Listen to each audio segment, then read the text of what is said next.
कांसीराम के साथ वाले भी अब बसपा के साथी नहीं। दलित जागरूकता अभियान में राज्य में नया राजनीतिक समीकरण बनाने वाले कांसीराम के साथ वालों में से भी विभिन्न कारणों से ज्यादातर के किनारे होने का खामियाजा बसपा को भुगतना पड़ रहा है।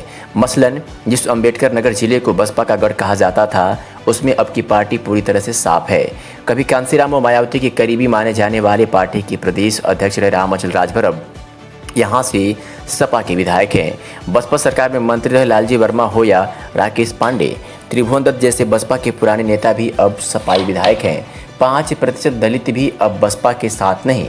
राजभर कहते हैं कि अब बसपा कांसीराम वाली नहीं रही, इसलिए तो मायावती के साथ अब वे भी नहीं है, जो सपने में भी दूसरी पार्टी में जाने की सोचते नहीं थे। वह कहते हैं कि बसपा प्रमुख के इस दावे में अब दम नहीं बचा है कि दलितों में जाटव उनके ही साथ हैं। राजभर कहते हैं कि बसपा को मिले लगभग 12% मतों में उनके वोट क्यों भूल रहे हैं, जो मुस्लिम, ब्राह्मण या अन्य जातियों के प्रत्याशियों ने अपने दम पर भी हासिल किए हैं। ऐसे में उनको लगता है कि 5% दलित भी अब बसपा के साथ नहीं है। सुरक्षित सीटों पर भी अब ग्राफ गिरता जा रहा है।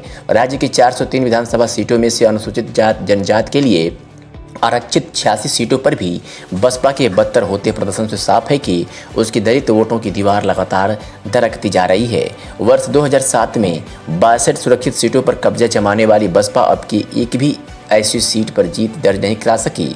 पिछले चुनाव में जहां 2 सुरक्षित सीटें पार्टी को मिली थी, वहीं 2012 के चुनाव में 17, 2002 में 21, 1996 में 22, 1993 में 24 सीटों पर दलितों के दम पर ही बसपा का नीला परचम लहराया था।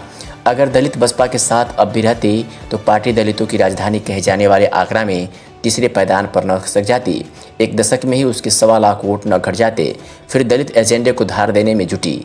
मायावती ने आगरा से ही चुनावी सभाएं शुरू की, लेकिन वहां के दलितों का भी फिर दिल जीतने में वह कामयाब नहीं हो सकी। माना जा रहा है कि जिस तरह से भाजपा ने मुफ्त राशन, मकान, नगद मदद की है, उससे दलितों पर अब मोदी योगी का बड़ा प्रभाव है। वैसे नतीजों के बाद मायावती के हालिया निर्णयों से लगने लगा है कि वह फिर दलित एजेंडे को धार देने में जुट गई है। अगर आंकड़ों की बात करें तो 2007 में 403 सीटों में 206 विजय हुई थी, तो वही 2012 में 403 सीटों में 80 सीट मिली थी, तो वही 2017 में 403 सीटों में 19 सीट पर बसपा को संतुष्ट करना पड़ा और 2022 में करारी हार हुई, लेकिन एक सीट बसपा जीतने में कामयाब रही।